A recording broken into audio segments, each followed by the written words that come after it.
Assalamualaikum warahmatullahi wabarakatuh. Bismillahirrahmanirrahim. Alhamdulillahi rabbil alamin. Assalatu wassalamu ala ashrafil mursalin wa ala alihi wa ashabihi ajma'in amma ba'd. പ്രിയപ്പെട്ടവരെ, ഞാൻ എല്ലാ പ്രാവശ്യവും പ്രസംഗിക്കുന്നത് ഒരു നിശ്ചിത വിഷയമില്ലാതെയാണ്. പക്ഷേ ഇന്ന് പ്രസംഗിക്കുന്നത് ഒരു നിശ്ചിത വിഷയവുമായി ബന്ധപ്പെട്ടാണ്. എൻ്റെ വിഷയത്തിലേക്ക് കടക്കുന്നതിന് മുമ്പ് ഞാൻ എൻ്റെ വിഷയവുമായി ബന്ധപ്പെട്ട ഒരു ചരിത്രം പറഞ്ഞുകൊണ്ടാണ് ഞാൻ എൻ്റെ പ്രഭാഷണം തുടങ്ങുന്നത്. പ്രിയപ്പെട്ടവരെ, മുഹമ്മദ് നബി മുസ്തഫ റസൂലുള്ളാഹി സ്വല്ലല്ലാഹു അലൈഹി വസല്ലം തങ്ങൾ ഒരു വഴിയിലൂടെ നടന്നു പോവുകയായിരുന്നു.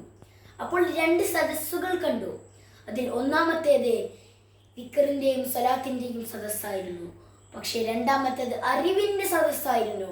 മുഹമ്മദ് നബി മുസ്തഫ റസൂലുള്ളാഹി സ്വല്ലല്ലാഹു അലൈഹി വസല്ലം തങ്ങൾക്ക് വേണമെങ്കിൽ ദിക്റിന്റെയും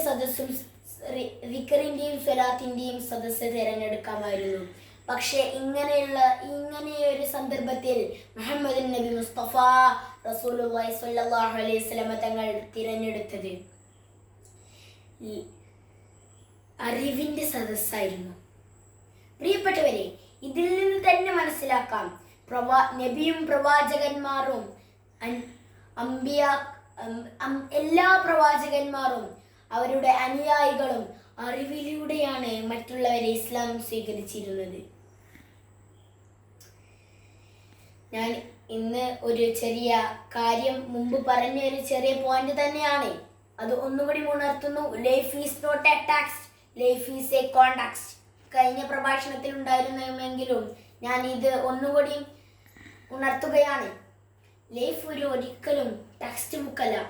life is a context. Life ഒരു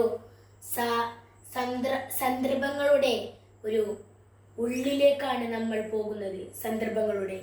ജീവിതം എന്നത് സന്ദർഭങ്ങളുടെ ഉള്ളിലേക്കാണ് നമ്മളെ ജീവിതം കൊണ്ടുവരുന്നത്.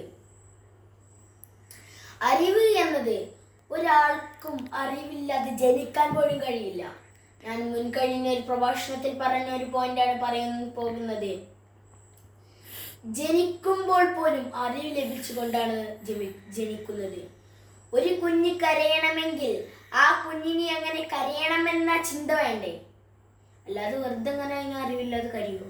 ബാബി ബൂ എന്ന് പറഞ്ഞ കരയൂലല്ലോ.